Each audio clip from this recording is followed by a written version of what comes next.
एक मतदरू शरीफ पढ़ लें। अल्लाहुम्मा सल्ली अला सय्यिदिना व मौलाना मुहम्मद व अला आलि सय्यिदिना व मौलाना मुहम्मदिन व बारिक व सल्लिम व सल्लि अलैहि।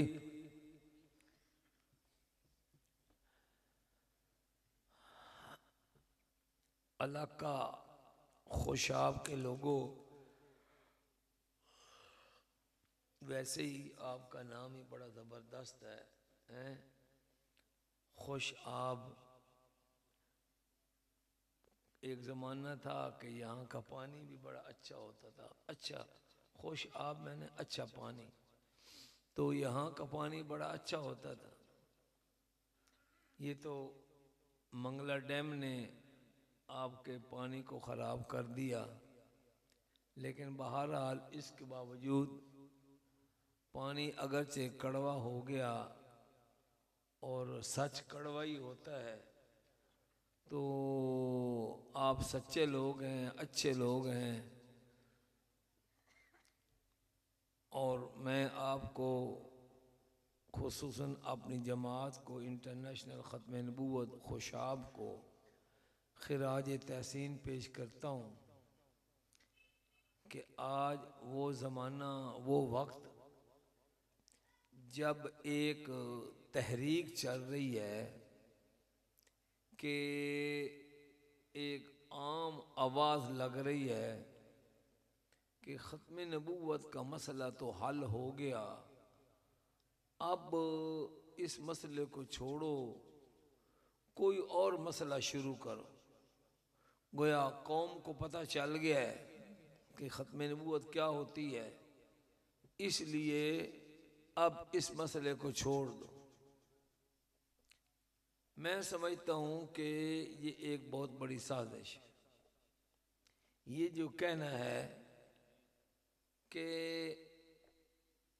इस ख़त्म नबूवत के मसले को छोड़ो, ये तो हल हो गया। ये ऐसे ही है जैसे हमारे तबलीगी भाई जाते ना अपने मुसलमानों के पास, अगर खुसूसन जाते हैं तो वो कहते हैं हम तो पहले से मुसलमान हैं, जाओ काफरों को जाकर तबलीग करो। भाई कुरान पाक की जो आयत है ना, वज़क्किर फ़इन्न ज़िक्रा तनफ़उल मुमिनीन, कि आप याद दहानी करवाते रहें, इसलिए कि याद दहानी करवाना मुमिनीन को फ़ायदा देती है। इसका दूसरा मतलब क्या बनता है कि अगर आप यानी याद दहानी कराने से मोमिनों का फ़ायदा होता है, तो इसका दूसरा माना ये बनता है कि अगर आप याद दहानी नहीं करवाएंगे तो फिर मुसलमानों का फ़ायदा होगा या नुकसान होगा? बोलो, नुकसान होगा। तो अब हमें मोमिनीन का फ़ायदा सोचना चाहिए या नुकसान सोचना चाहिए? फ़ायदा सोचना चाहिए। तो जब अल्लाह रब्बुल इज़्ज़त फरमाते हैं कि आप अपने मोमिनीन भाइयों को याद दहानी करवाते रहें, इसलिए कि मोमिनीन को याद दहानी करवाना फ़ायदा देता है, तो क्यों रोकते हैं कि भाई जाओ ये तबलीग करनी है तो काफरों को जाकर करो, मोमिनों को ना करो। अभी हम आ रहे थे, रास्ते में लाहौर से लंबा सफ़र करके आपके पास आए तो बातें कर रहे थे कि देखो हिदायत जो है ना, हिदायत जो हम दुआ करते हैं, इहदिनस सिरातल मुस्तकीम, ऐ अल्लाह में हिदायत नसीब फरमा, तो कितनी ज़रूरी चीज़ है कि आप बताएं नबी पाक सल्लल्लाहु अलैहि वसल्लम नमाज पढ़ते थे या नहीं पढ़ते थे? पढ़ते थे। आप भी इरादा करते हैं सारे लोग कि पाबंदी से नमाज पढ़ेंगे, हैं? जो जो इरादा करते हैं कि पाबंदी से 5 वक्त नमाज पढ़ेंगे, चलो यही वादा कर लो, इस पर अमल हो जाए तो मैं समझता हूँ आपकी कॉन्फ्रेंस कामयाब है। आप पढ़ते हैं ना? अच्छा, नमाज की कोई रकात ऐसे है कि जिसमें हम सूरत फातिहा अलहम्द शरीफ ना पढ़ें? है? नहीं। हर रकात में हम अलहम्द शरीफ पढ़ते हैं। तो इहदिनस सिरातल मुस्तकीम ये सूरत फातिहा की एक आयत है, और इस सूरत फातिहा पढ़ने के बगैर नमाज ही कोई नहीं होती। नमाज की हर रकात में ये सूरत पढ़ी जाती। जब नबी पाक सल्लल्लाहु अलैहि वसल्लम नमाज पढ़ते तो ये सूरत फातिहा पढ़ते थे या नहीं पढ़ते? पढ़ते थे। तो और 5 वक्त नमाज पढ़ते थे। तहज्जुद तो अलग है, अव्वाबीन, इशराक हैं जी, चाश्त, वो तो अलग है। 5 अगर और न कहो तो 5 नमाजें तो हैं ना। और 5 नमाजों की कितनी रकातें बनती हैं? हर रकात में अल्लाह के नबी जो है वो हिदायत मांगते थे। अल्लाह के नबी को हिदायत होती है कि नहीं होती? होती है। हिदायत इतनी कीमती चीज़ है कि अल्लाह के नबी को भी कहा गया कि आप 5 वक्त की नमाज में इसकी हिदायत की तलब करें। सिर्फ 5 वक्त की नमाज में नहीं, नमाज की हर रकात में तलब करें। ठीक है? तो जो अच्छी चीज़ है वो मांगनी चाहिए, तलब करनी चाहिए। इसलिए ये कहना कि जाओ और काफरों को जाकर तबलीग करो, हम तो पहले ही मुसलमान हैं, जबकि कुरान पाक ने क्या कहा कि याद दहानी जो मसले हैं दीन के, उनकी याद दहानी करवाते रहें, क्योंकि याद दहानी से मुमिनीन को फ़ायदा होता है। तो ये कहना कि मुमिनीन को दोबारा दोबारा बताने की ज़रूरत नहीं है, या ख़त्म नबूवत का मसला हल हो गया अब कोई और मसला छेड़ो, ये भी कादियानियों की साजिश है। ये अब हमारे शाकरी साहब ने और पूरे हजरात ने, पूरी टीम ने ये एहतमाम किया, उलमा को बुलाया, मेरे बाद भी तकारीर होंगी, मुझसे पहले भी देखो MNA साहब को बुलाया, अभी आपके आसिफ भा साहब जो हैं वो हम अभी वहीं थे असर के वक्त लाहौर में, वज़ीर आला के दफ्तर, तो मैं उनको बता कर आया हूँ कि हम आपके शहर में जा रहे हैं। तो ये इनको क्यों बुलाते हैं, आपको क्यों तकलीफ देते? इसलिए कि ये एक साजिश चल रही है कि ये मसला हो गया अब इसको छोड़ो, कोई और मसला छेड़ो। मैं ये बताना चाहता हूं कि ये बहुत बड़ी साजिश है कादियानियों की। पता क्या? वो ये है कि कादियानी ये चाहते हैं कि लोग इस खत्म नबूवत के मसले को भूल जाएं और लोग ये समझें कि खत्म नबूवत वाले और कादियानी एक ही शय है, वो ये चाहते। और वो जो इधर उधर फिरते हैं बाजारों में, स्कूलों में, मार्केटों में, मस्जिदों में, तो वो क्या कहते हैं जाकर लोगों को? उनको कहते हैं कि यार तुम भी मुसलमान हो, हम भी मुसलमान हैं। कहते हैं फर्क इतना है कि तुम्हारे मौलवी जो हैं वो मिर्जा गुलाम अहमद कादियानी को मुस्लिह मऊद नहीं मानते, जबकि हम लोग मिर्जा कादियानी को मुस्लिह मऊद मानते हैं, और बस, और कोई फर्क नहीं। और ये कहानियां सुना सुना के उन्होंने लोगों को, मुसलमानों को गुमराह किया। कोटली आज़ाद कश्मीर का एक शहर है, वहाँ हम गए, कोर्स करवाया ख़त्म नबूवत का। यहाँ होता ही कोई नहीं, यहाँ भी होना चाहिए। हैं किधर होता है? हाँ, कभी मुझे भी बुला लें, हैं उनसे कहें कभी बुलाएं 2-3 दिन के लिए। वहाँ हम गए, आज़ाद कश्मीर हमारा ही हिस्सा है, ठीक है। 3 दिन कोर्स हो गया, तो उसके बाद वो कहने लगे मौलाना साहब जिन्होंने बुलाया था कि पता है कि हमने आपको क्यों दावत दी यहाँ पर। मैंने कहा भाई आपने कहा कि आ जाओ, हमने कहा चलो कोर्स भी होगा, कश्मीर की सैर भी करेंगे, हम तो आ गए, आम के आम गुठली के दाम मिल जाएंगे। उन्होंने कहा असल बात ये है कि यहाँ एक कादियानी डॉक्टर आया, यहाँ नहीं कोटली, वहाँ एक कादियानी डॉक्टर आया, MBBS डॉक्टर जैसे होते हैं, उसने अपना क्लिनिक बना ली।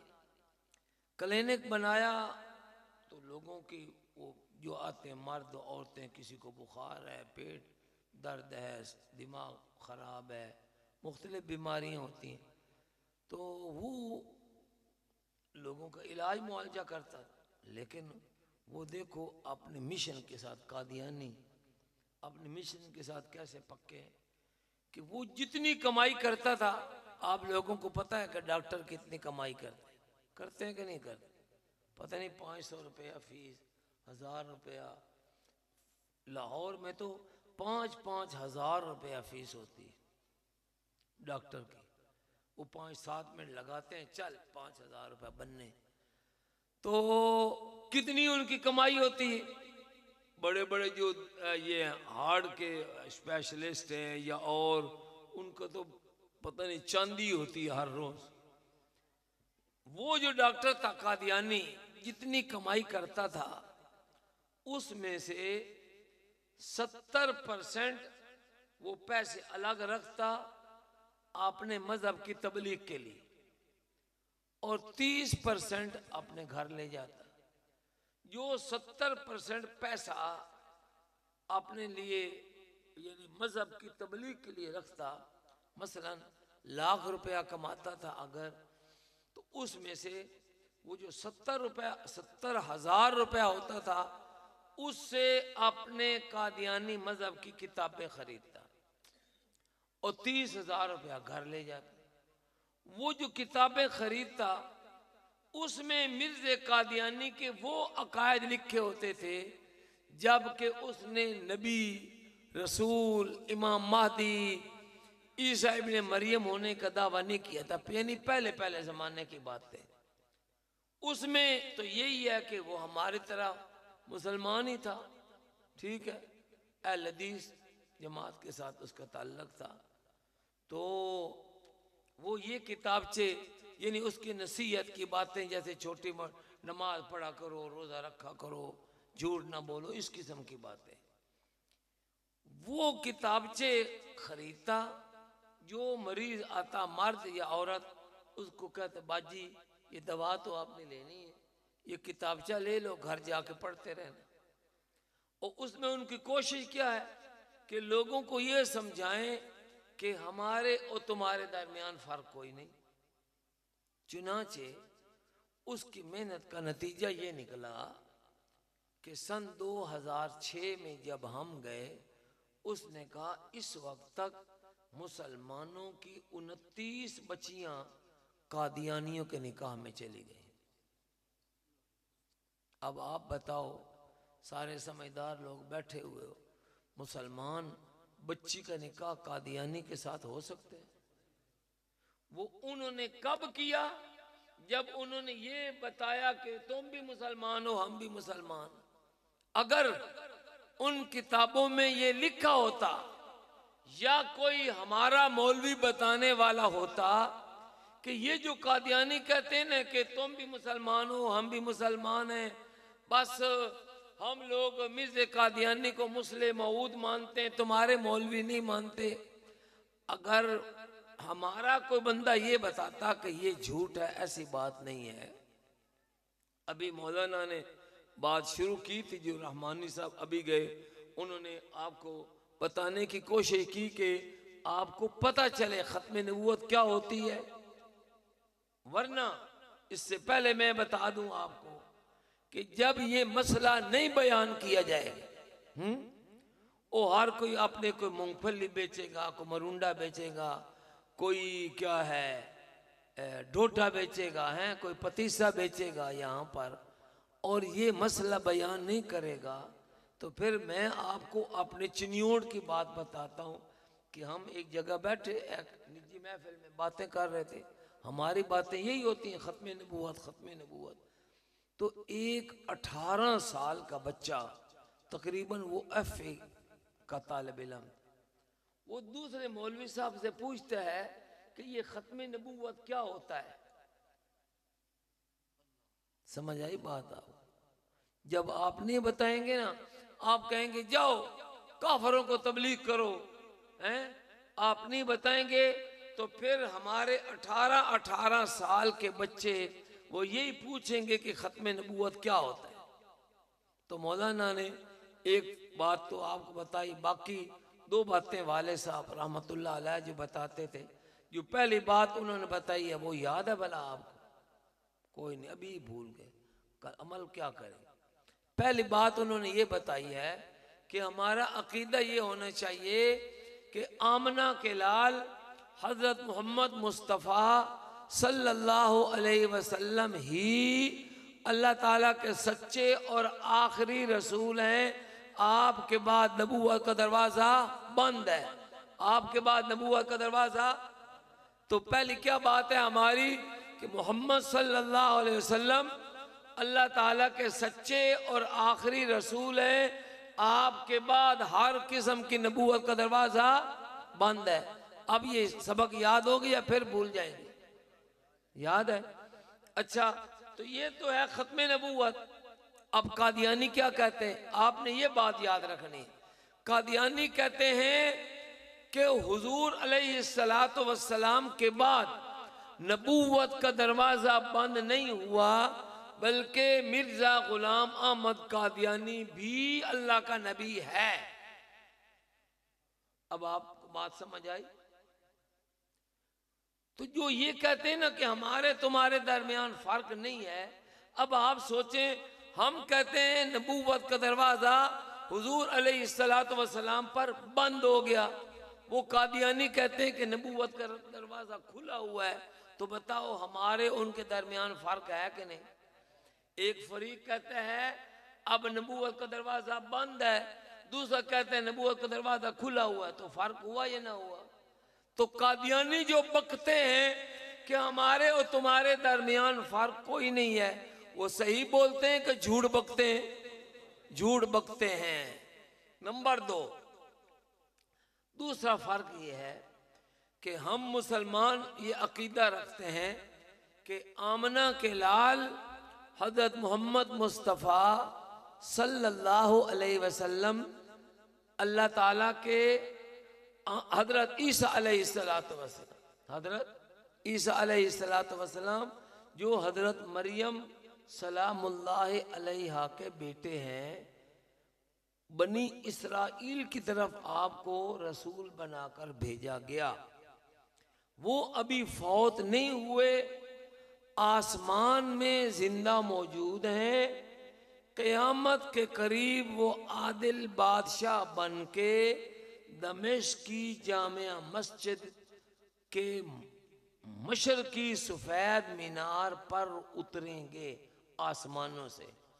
तो हमारा अकीदा यह है कि हजरत ईसा अलैहिस्सलातु वस्सलाम इस वक्त जन्नत में जिंदा मौजूद हैं और क़यामत के करीब दुनिया में आदिल बादशाह बन के उतरेंगे।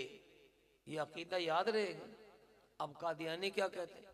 वो कहते हैं ईसा अलैहिस्सलाम फौत हो गए हैं और कश्मीर, मकबूजा कश्मीर का जो शहर है श्रीनगर, उसके मोहल्ला खान यार में जाकर दफन हो गए। और आगे बकते हैं कि मिर्जा गुलाम अहमद कादियानी अब उनकी जगह ईसा इब्ने मरियम बन गया है। तो बताओ फर्क है कि नहीं है? जो कादियानी बकते हैं कि हमारे तुम्हारे दरमियान फर्क ही कोई नहीं है, फर्क है या नहीं? हम कहते हैं ईसा अलैहिस्सलाम जिंदा हैं, वो कहते हैं फौत हो गए। ठीक हो गया। और वो मिर्ज़े दज्जाल को ईसा इब्ने मरियम कहते हैं। आप मिर्ज़े कादियानी को ईसा इब्ने मरियम मानते हैं? तो वो उसको ईसा इब्ने मरियम मानते हैं, तो वो और आप एक हो सकते हैं? अच्छा, एक और बात है कि कभी तो वो कहते हैं कि मिर्ज़ा कादियानी ईसा इब्ने मरियम बन गया। उनकी किताब है तज़किरा, उसको कहते हैं, उसका दूसरा नाम है वही मुक़द्दस। समझ आई? हमारी जो पास वही मुक़द्दस है हमारी किताब, उसका क्या नाम है? कुरान मजीद। कादियानी को जो वही मुक़द्दस है उसका क्या नाम है? बोलो। तज़किरा। उसमें एक आयत लिखी हुई है, मिर्ज़ा कादियानी बकता है कि अल्लाह ने मुझे कहा जअलना कल मसीह इब्न मरियम, कि ए मिर्ज़ा हमने तुम्हें मसीह इब्ने मरियम बना दिया। अब बताओ, वो तो कहते हैं आप उस मिर्ज़े को फिर मसीह इब्ने मरियम मानते हैं? नहीं, ना मानते। अच्छा, थोड़ी अकल से काम लेने की बात है। ये मैंने आपको कौन सी किताब का नाम बताया? तज़किरा। अब देखो एक और किताब है, उसका नाम है इत्मामुल हुज्जा। किताब का क्या नाम है? इत्मामुल हुज्जा। उसमें मिर्ज़ा कादियानी क्या बकता है? वो कहता है अल्लाह ने मुझे कहा कि इमाम महदी भी तू है और ईसा इब्ने मरियम भी तू है। यानी कहता है वो इमाम महदी जिसका लोग इंतजार करते हैं और वो ईसा इब्ने मरियम जिसका लोग इंतजार करते हैं तू है। यानी इमाम महदी भी तू है और ईसा इब्ने मरियम भी तू है। आपने अभी कहा था कि आप मिर्ज़े कादियानी को ईसा इब्ने मरियम नहीं मानते, है ना? ऐसे कहा है। तो अब वो जो कहता है कि मैं ईसा इब्ने मरियम भी हूं और इमाम महदी भी हूं, तो आप एक ही वक्त में मिर्ज़े दज्जाल को, ईसा इब्ने मरियम और इमाम महदी इकट्ठा मान लेंगे? हैं? मेरा तो ख्याल है नहीं मानेंगे। नहीं मानेंगे ना। मैं थोड़ा सा आपको खोल कर बताता हूँ, फिर आपसे पूछता हूँ कि वैसे खुशाब जो है ना, ये खुशाब यहाँ अक्सर बिरादरी कौन सी है? मलक, है ना? मलक आवान यही है ना? ठीक। अच्छा, तो ये जो हम कहते हैं मिर्ज़ा कादियानी, भला क्यों कहते हैं? इस बंदे का नाम था गुलाम अहमद। क्या नाम था?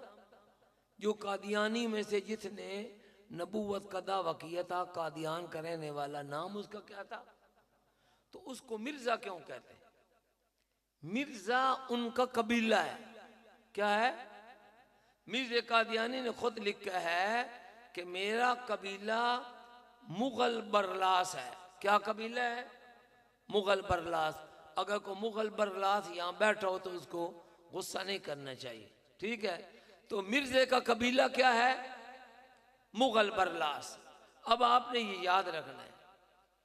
अच्छा, आप ये बताएं कि मसलन जो आप मलक हैं, मलक या अवान हैं, तो एक कोई मलक हो, आवान कहता है, आवान थीने हैं, तो अगर एक मलक हो, पहले कहे जी मैं मलक हूं, फिर कहे कि मैं पौली हूं, को माने? या वो मलक है फिर कहे जी मैं अराई हूं, को माने?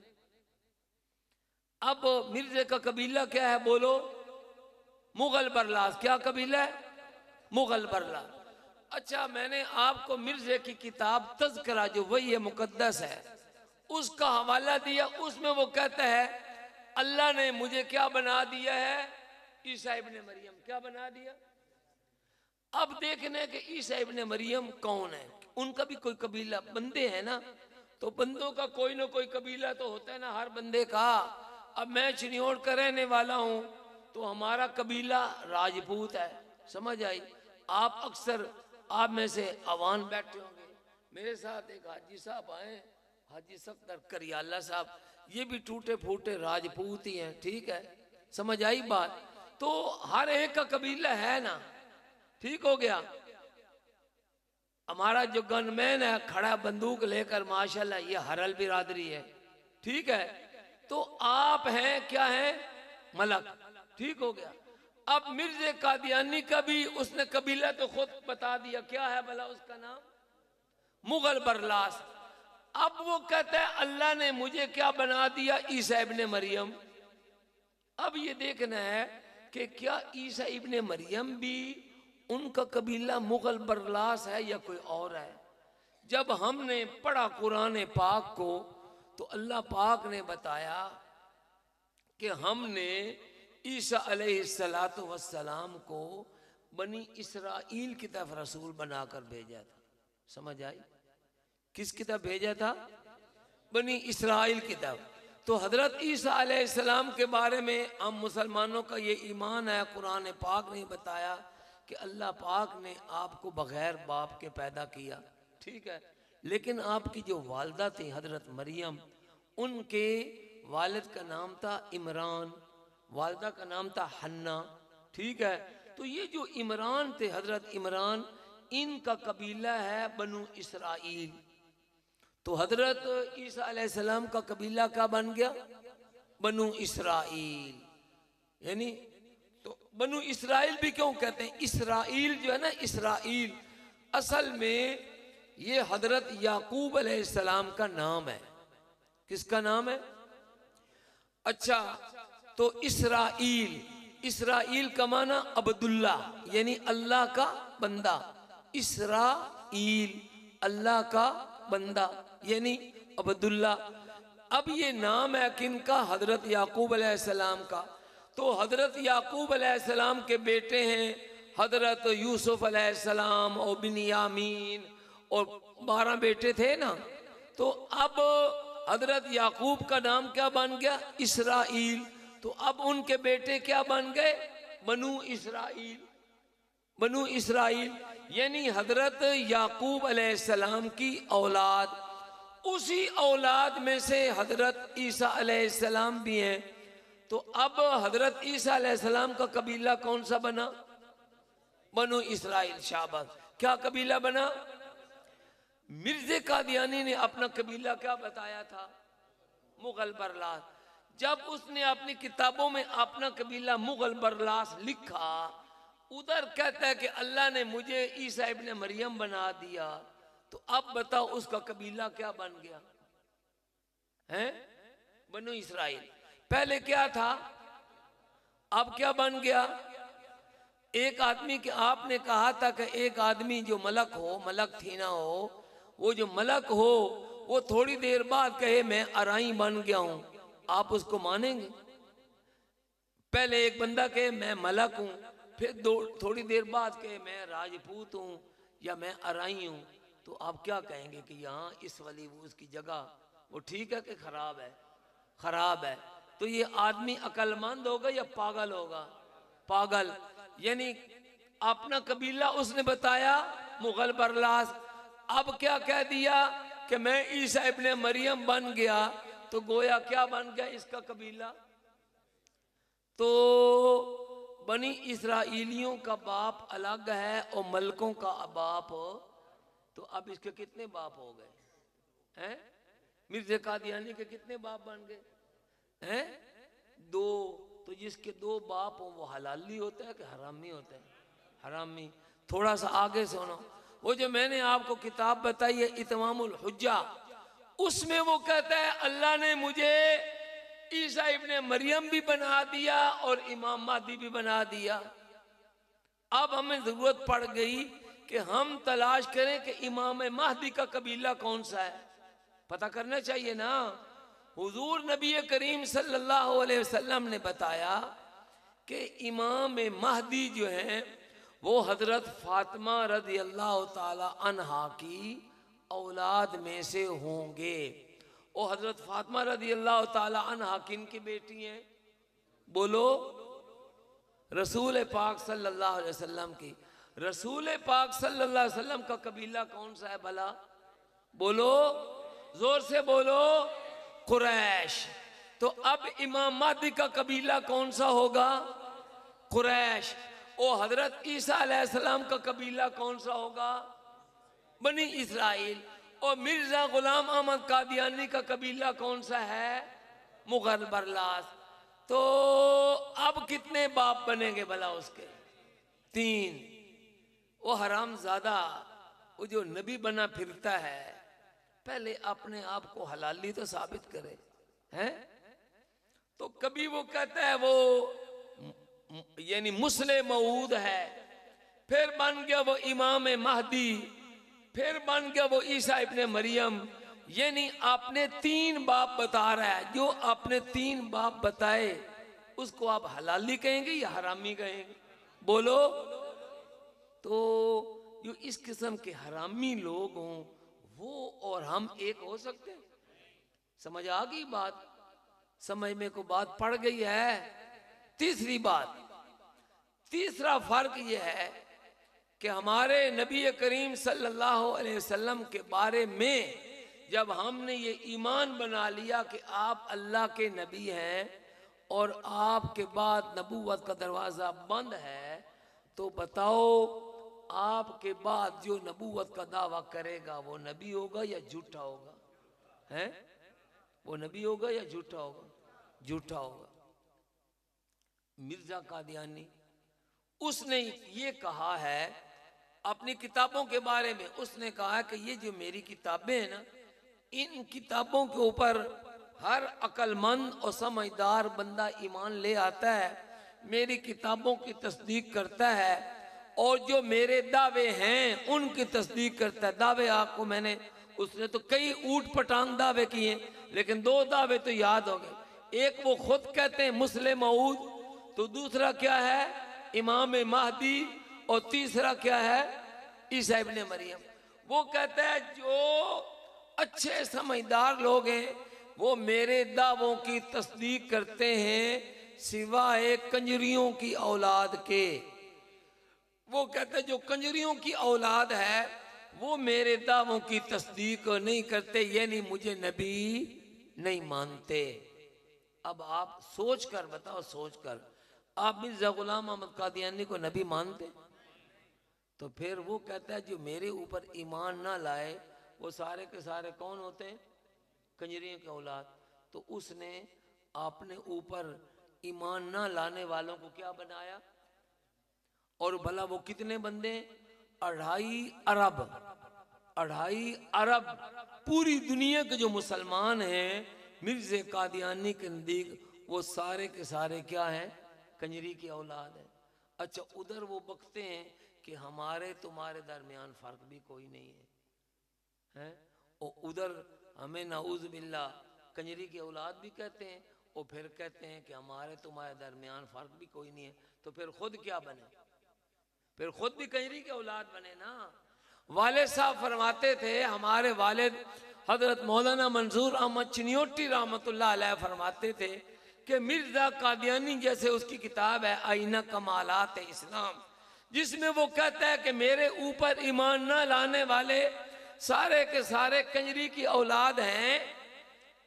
वो अपने ऊपर ईमान न लाने वालों को कंजरी की औलाद बनाने की कोशिश कर रहा था, लेकिन ये फतवा अल्लाह पाक ने उसके ऊपर चस्पा कर दिया। वो कैसे, वो सुननी है बात या यहीं बस कर दो तकरीर? आधा घंटा मेरा ख्याल हो गया है, ये सुना दूं। ये याद रखो, कोई कादियानी वो जो कहे ना आपको कि आप मिर्ज़ा साहब को अल्लाह का नबी मानो, क्योंकि नहीं मानोगे तो आप तो काफिर हो जाएंगे, दायरा इस्लाम से खारिज हो जाएंगे, तो उसको एक सबक बताना है जो हमारे वाले साहब बताते हैं। वो क्या है कि मिर्ज़ा कादियानी की दो बीवियां थी। एक पहली बीवी थी, उसका नाम था हुर्मत बीबी, समझ आई, हुर्मत बीबी। दूसरी बीवी जो है उसका नाम था नुसरत जहां बेगम। वो नुसरत जहां बेगम जो है वो तो यहाँ चनाब नगर में आकर दफन हुई, और हुर्मत बीबी जो है, हुर्मत बीबी वो वहीं रह गई हिंदुस्तान में, कादियान में, वहां के रहने वाले।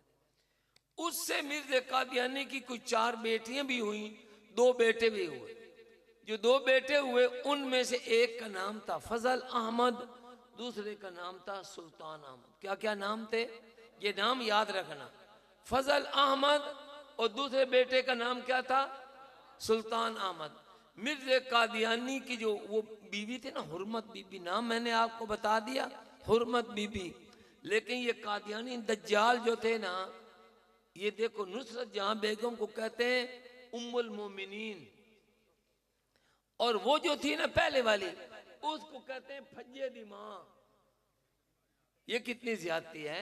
किसी एक दज्जाल की 2 बीवियां हैं, एक को कहते हैं उम्मुल मोमिनीन और दूसरी बिचारी का क्या नाम बन गया, फज्जे दी मां। अब फज्जे दे पाए लाहौर चौंदे उन्हें की बना दिता, फज्जे दी मां। वो फज्जे दी मां कैसे बनी, अभी मैंने आपको बताया कि बड़े बेटे का नाम था फजल अहमद और दूसरे का छोटे का नाम था सुल्तान अहमद। अब नाम तो था इनका फजल अहमद और सुल्तान अहमद, तो फजल अहमद से फज्जा कैसे बन गया और फज्जे दी मां कैसे बनी? वो इस तरह बनी कि ये जब इस दज्जाल की शादी थी, ये भी आपने सुना हो कि इसकी मिर्ज़ा कादियानी ने खुद लिखा है कि इसकी पैदाइश हुई है 1839 या 1840 में, और हुर्मत बीबी से शादी कब हुई है, 1852 में। कितनी साल, कितनी उम्र है भला, 12 साल, माशाल्लाह, मुर्गे का बच्चा है। 12 साल की उम्र में शादी हो गई, ठीक हो गई बात। तो ये इससे 2 बच्चे पैदा हो गए, ठीक है। उस वक्त ये यानी शादी हुई, ये पैदा हुआ कब, 1839 या 40 में। 1852 में शादी हो गई, 2-3 साल बाद ये पैदा हो गया। उस वक्त तक इसके अकायद ठीक थे, ठीक है, मिर्ज़े के अकायद ठीक है। ये इसकी बीमारी लगी है 1871 में। कब बीमारी लगी है, 1871 में। अब उससे पहले पहले इसके अकायद मुसलमानों वाले थे, तो उस वक्त तक हुर्मत बीबी उसके निकाह में थी, फजल अहमद भी उसका बेटा था, सुल्तान अहमद भी उसका बेटा था।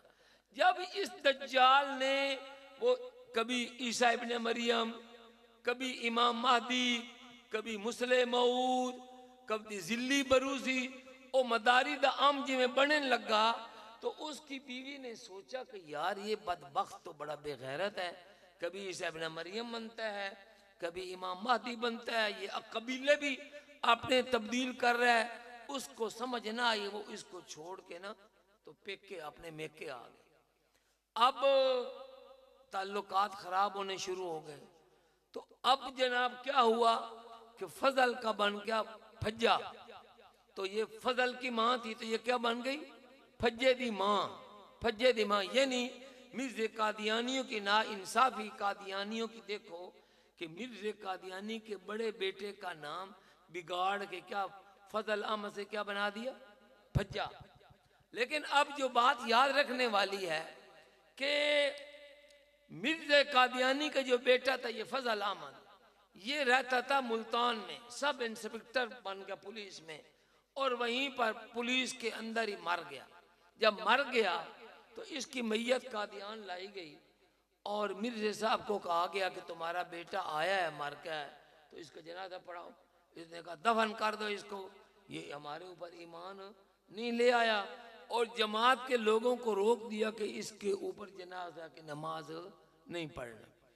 तो कादियानी अखबारात, कादियानी लिटरेचर ये बताता है कि फजल अहमद की जो माँ थी हुर्मत बीबी, वो अपने खामद के ऊपर ईमान कोई नहीं ले आई, अपने खामद के ऊपर ईमान नहीं ले आई।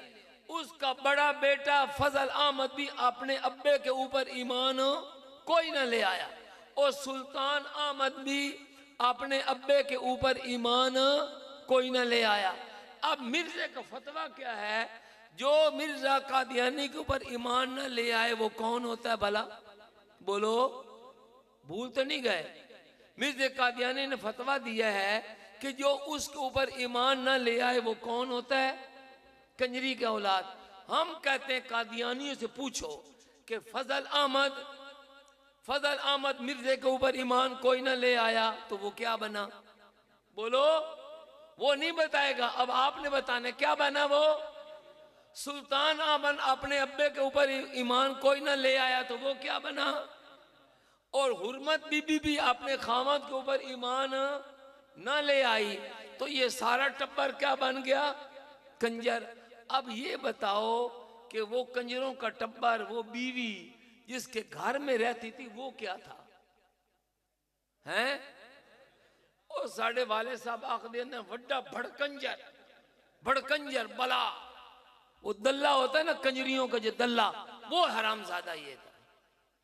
तो उसने अपने ऊपर ईमान ना लाने वालों को कंजरी की औलाद बनाने की कोशिश की और वो खुद घर में कंजर बन गया। समझ आ गई बात? तो ये तीसरा फर्क जो आपने याद रखना है, मिर्जे कादियानी के नजदीक जो उसके ऊपर ईमान न ले आए वो दुनिया के 2.5 अरब लोग, उनके नजदीक नऊज़ बिल्ला सारे के सारे काफिर, दायरा इस्लाम से खारिज, और वो जंगलों के सूअर, मुर्तद, वो सारे के सारे वो हैं। अब आप ये बताएं, हम नबूवत को बंद माने वो जारी माने, हम ईसा अलैहिस्सलाम को जिंदा माने वो फौतशुदा माने, वो मिर्जे कादियानी को अल्लाह का नबी माने हम उसको मुर्तद माने, तो ये बताओ वो और हम एक हो सकते हैं? हमारी बच्ची का कादियानी लड़के के साथ निकाह हो सकता है? या हमारे लड़के का कादियानी लड़के के साथ निकाह हो सकता है? वो जो उन्होंने कहा था ये छोड़ दो, अब ये मसला हल हो गया। वो कोटली में जो 29 मुसलमानों की बच्चियां कादियानियों के निकाह में चली गईं, बताओ वो निकाह ठीक हुआ? ठीक हुआ या गलत हुआ? ये क्यों गलत हुआ कि वो कादियानी लोगों को जाकर ये बताते थे कि हमारे और तुम्हारे दरमियान फर्क कोई नहीं है, ये जो फर्क मैंने आपको बताए हम जाकर इसकी तबलीग कोई नहीं करते। तो अब ये खत्म नबूवत के जल्द से करने चाहिए या नहीं करने चाहिए? अल्लाह ताला ये जो मैंने 3 मसले आपको बताए ये याद रहेंगे। फिर दोहरा देते हैं कि मुसलमानों के नज़दीक नबूवत का दरवाज़ा हज़रत मोहम्मद सल्लल्लाहु अलैहि वसल्लम पर बंद हो गया। कादियानी कहते हैं नबूवत का दरवाज़ा खुला हुआ है। हम कहते हैं ईसा अलैहिस्सलाम आसमान में जिंदा मौजूद हैं, क़यामत के करीब वो आदिल बादशाह बन के दुनिया में तशरीफ लाएंगे। कादियानी कहते हैं ईसा अलैहिस्सलाम फौत हो गए और मिर्जा कादियानी उनकी जगह ईसा इब्ने मरियम बन गया। तीसरा हम कहते हैं कि हुजूर अलैहिस्सलातु वस्सलाम के बाद जो शख्स भी नबूवत का दावा करेगा वो दज्जाल, कज़्ज़ाब, लानती होगा, हरामी होगा। जबकि कादियानी मिर्जे कादियानी को इस नबूवत का दावा करने के बावजूद वो बड़ा बेहतरीन किस्म का नबी मानते हैं। ये फ़र्क है, ये फ़र्क याद रखने चाहिए। अल्लाह ताला हमें ख़त्म नबूवत के अक़ीदा पर गामज़न रहने की तौफ़ीक अता फ़रमाए। हमारे असलाफ़, हमने अपने वालिद साहब को देखा, अल्हम्दुलिल्लाह अल्हम्दुलिल्लाह, तकरीबन 54 साल उन्होंने इस मिशन के ऊपर काम किया। और ये शाकरी साहब, ओ आजकल वो नज़र कोई नहीं आ रहे, हाफिज़ साहब, चलो अल्लाह करे कहीं नज़र आ ही जाएंगे। एक ज़माना था कि ये मौलाना चिन्योटी रहमतुल्लाह अलैह का इस्तकबाल करते थे, मीलों मील लंबे इस्तकबाल होते थे। क्यों होते थे? कि वो ख़त्म नबूवत का काम कर रहे हैं। और इसके मुजाहिद अव्वल वो सैयदना सिद्दीक़ अकबर रज़ी अल्लाह ताला अन्हु हैं, जिन्होंने वो मुसलमा कज़्ज़ाब जो यमामा का रहने वाला था, उसने नबी करीम सल्लल्लाहु अलैहि वसल्लम की ज़िंदगी में नबूवत का दावा किया था और आपने उसका सर कुचला था। ये उस ज़माने से ये सिलसिला चला आ रहा है। अल्लाह ताला हमें ख़त्म नबूवत के मिशन के साथ वाबस्ता रहने की तौफीक अता फरमाए। व आखिर दावाना अनिल हम्दुलिल्लाहि रब्बिल आलमीन। नोटी रहमतुल्लाह अलैह फरमाते थे कि मिर्ज़ा कादियानी जैसे उसकी किताब है आईना कमालात इस्लाम, जिसमें वो कहता है कि मेरे ऊपर ईमान न लाने वाले सारे के सारे कंजरी की औलाद हैं। वो अपने ऊपर ईमान न लाने वालों को कंजरी की औलाद बनाने की कोशिश कर रहा था, लेकिन ये फतवा अल्लाह पाक ने उसके ऊपर चस्पा कर दिया। वो कैसे? वो सुननी है बात या यहीं बस कर दो तकरीर? आधा घंटा मेरा ख्याल हो गया है, ये सुना दूं। ये याद रखो, कोई कादियानी वो जो कहे ना आपको कि आप मिर्ज़ा साहब को अल्लाह का नबी मानो, क्योंकि नहीं मानोगे तो आप तो काफिर हो जाएंगे, दारा इस्लाम से खारिज हो जाएंगे, तो उसको एक सबक बताना है जो हमारे वाले साहब बताते हैं। वो क्या है कि मिर्ज़ा कादियानी की दो बीवियां थी। एक पहली बीवी थी, उसका नाम था हुर्मत बीबी, समझ आई? हुर्मत बीबी। दूसरी बीवी जो है उसका नाम था नुसरत जहां बेगम। वो नुसरत जहां बेगम जो है वो तो यहाँ चनाब नगर में आकर दफन हुई। और हुर्मत बीबी जो है, हुर्मत बीबी वो वहीं रह गई हिंदुस्तान में, कादियान में, वहां के रहने वाले। उससे मिर्ज़ा कादियानी की कुछ 4 बेटियां भी हुई, 2 बेटे भी हुए। जो 2 बेटे हुए उनमें से एक का नाम था फजल अहमद, दूसरे का नाम था सुल्तान अहमद। क्या क्या नाम थे? ये नाम याद रखना, फजल अहमद और दूसरे बेटे का नाम क्या था? सुल्तान अहमद। मिर्ज़ा कादियानी की जो वो बीवी थी ना, हुर्मत बीबी, नाम मैंने आपको बता दिया, हुर्मत बीबी। लेकिन ये कादियानी दज्जाल जो थे ना, ये देखो नुसरत जहां बेगम को कहते हैं उम्मुल मोमिनीन, और वो जो थी ना पहले वाली, उसको कहते हैं फज्जे दी मां। ये कितनी ज्यादती है। किसी एक दज्जाल की 2 बीवियां हैं, एक को कहते हैं उम्मुल मोमिनीन और दूसरी बिचारी का क्या नाम बन गया? फज्जे दी मां। अब फज्जे दे पाए लाहौर चौंदे उन्हें की बना दिता फज्जे दी मां। वो फज्जे दी मां कैसे बनी? अभी मैंने आपको बताया कि बड़े बेटे का नाम था फजल अहमद और दूसरे का छोटे का नाम था सुल्तान अहमद। अब नाम तो था इनका फजल अहमद और सुल्तान अहमद, तो फजल अहमद से फज्जा कैसे बन गया और फज्जे दी मां कैसे बनी? वो इस तरह बनी कि ये जब इस दज्जाल की शादी थी, ये भी आपने सुना हो कि इसकी मिर्ज़ा कादियानी ने खुद लिखा है कि इसकी पैदाइश हुई है 1839 या 1840 में, और हुर्मत बीबी से शादी कब हुई है? 1852 में। कितनी साल, कितनी उम्र है भला?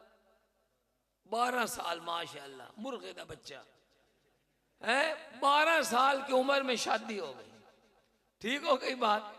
तो ये इससे 2 बच्चे पैदा हो गए।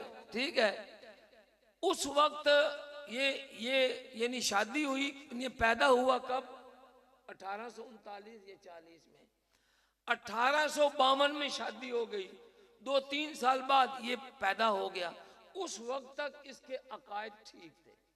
ठीक है, मिर्ज़े के अकायद ठीक है। ये इसकी बीमारी लगी है 1871 में। कब बीमारी लगी है?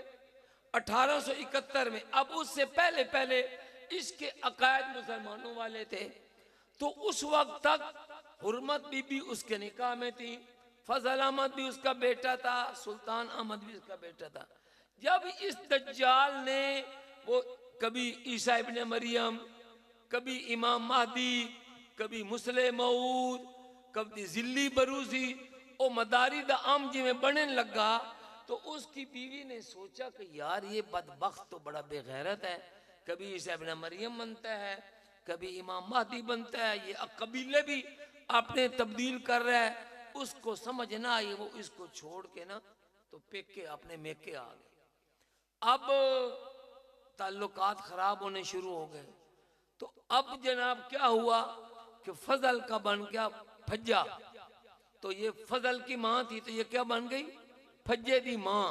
फज्जे दी माँ यानी मिर्ज़े कादियानियों की ना इंसाफी कादियानियों की। देखो कि मिर्ज़े कादियानी के बड़े बेटे का नाम बिगाड़ के क्या फजल अहमद से क्या बना दिया? फज्जा। लेकिन अब जो बात याद रखने वाली है कि मिर्ज़े कादियानी का जो बेटा था ये फजल अहमद, ये रहता था मुल्तान में, सब इंस्पेक्टर बन गया पुलिस में, और वहीं पर पुलिस के अंदर ही मर गया।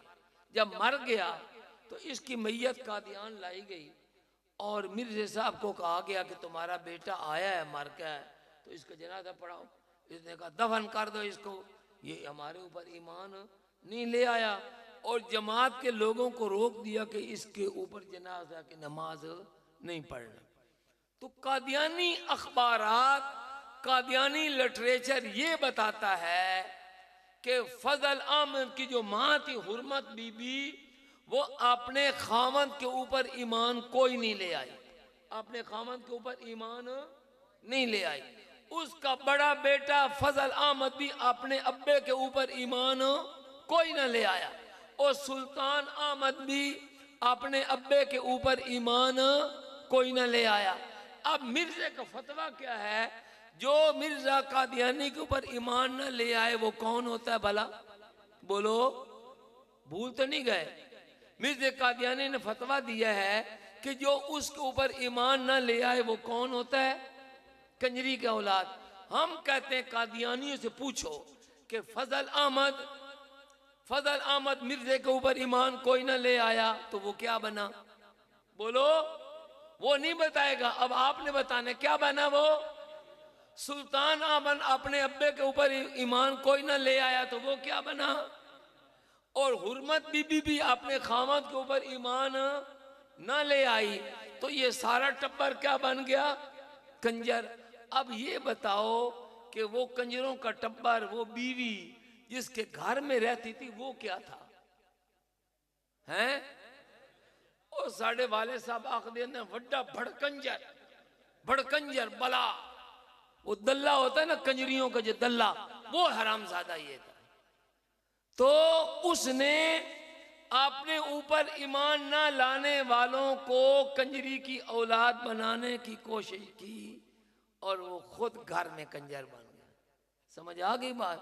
तो ये तीसरा फर्क जो आपने याद रखना है, मिर्ज़े कादियानी के नज़दीक जो उसके ऊपर ईमान न ले आए वो दुनिया के 2.5 अरब लोग, उनके नज़दीक नऊज़ बिल्लाह सारे के सारे काफिर, दायरा इस्लाम से खारिज, और वो जंगलों के सूअर, मुर्तद, वो सारे के सारे वो हैं। अब आप ये बताएं, हम नबूवत को बंद माने वो जारी माने, हम ईसा अलैहिस्सलाम को जिंदा माने वो फौतशुदा माने, वो मिर्ज़े कादियानी को अल्लाह का नबी माने हम उसको मुर्तद माने, तो ये बताओ वो और हम एक हो सकते हैं? हमारी बच्ची का कादियानी लड़के के साथ निकाह हो सकता है? या हमारे लड़के का कादियानी लड़के के साथ निकाह हो सकता है? वो जो उन्होंने कहा था ये छोड़ दो, अब ये मसला हल हो गया। वो कोटली में जो 29 मुसलमानों की बच्चियां कादियानियों के निकाह में चली गईं, बताओ वो निकाह ठीक हुआ? ठीक हुआ या गलत हुआ? ये क्यों गलत हुआ कि वो कादियानी लोगों को जाकर ये बताते थे कि हमारे और तुम्हारे दरमियान फर्क कोई नहीं है, ये जो फर्क मैंने आपको बताए हम जाकर इसकी तबलीग कोई नहीं करते। तो अब ये खत्म नबूवत के जल्द से करने चाहिए या नहीं करने चाहिए? अल्लाह ताला ये जो मैंने 3 मसले आपको बताए ये याद रहेंगे। फिर दोहरा देते हैं कि मुसलमानों के नज़दीक नबूवत का दरवाज़ा हज़रत मोहम्मद सल्लल्लाहु अलैहि वसल्लम पर बंद हो गया। कादियानी कहते हैं नबूवत का दरवाज़ा खुला हुआ है। हम कहते हैं ईसा अलैहिस्सलाम आसमान में जिंदा मौजूद हैं, क़यामत के करीब वो आदिल बादशाह बन के दुनिया में तशरीफ लाएंगे। कादियानी कहते हैं ईसा अलैहिस्सलाम फौत हो गए और मिर्जा कादियानी उनकी जगह ईसा इब्ने मरियम बन गया। तीसरा हम कहते हैं कि हुजूर अलैहिस्सलातु वस्सलाम के बाद जो शख्स भी नबूवत का दावा करेगा वो दज्जाल, कज़्ज़ाब, लानती होगा, हरामी होगा। जबकि कादियानी, मिर्ज़े कादियानी को इस नबूवत का दावा करने के बावजूद वो बड़ा बेहतरीन किस्म का नबी मानते हैं। ये फ़र्क है, ये फ़र्क याद रखने चाहिए। अल्लाह ताला हमें ख़त्म नबूवत के अक़ीदा पर गामज़न रहने की तौफ़ीक अता फ़रमाए। हमारे असलाफ़, हमने अपने वालिद साहब को देखा, अल्हम्दुलिल्लाह अल्हम्दुलिल्लाह, तकरीबन 54 साल उन्होंने इस मिशन के ऊपर काम किया।